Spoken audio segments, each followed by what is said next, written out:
ராதே கிருஷ்ணா என்ற யுகாதி திருநாள் இந்த கலியுகத்தினுடைய ஆதி நாள்.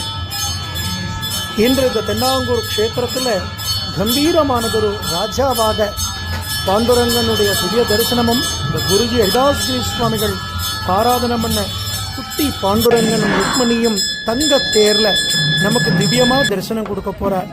சுவாமியை நல்லா பிரார்த்தனை பண்ணிக்கோங்க. நிறைய பாகவதாளோட நாம சங்கீர்த்தனம் பாடி அவர் அனுபவிக்கக்கூடிய பாக்கியம். ராதே கிருஷ்ணா, ராதே கிருஷ்ணா. ஜெய் குருஜி.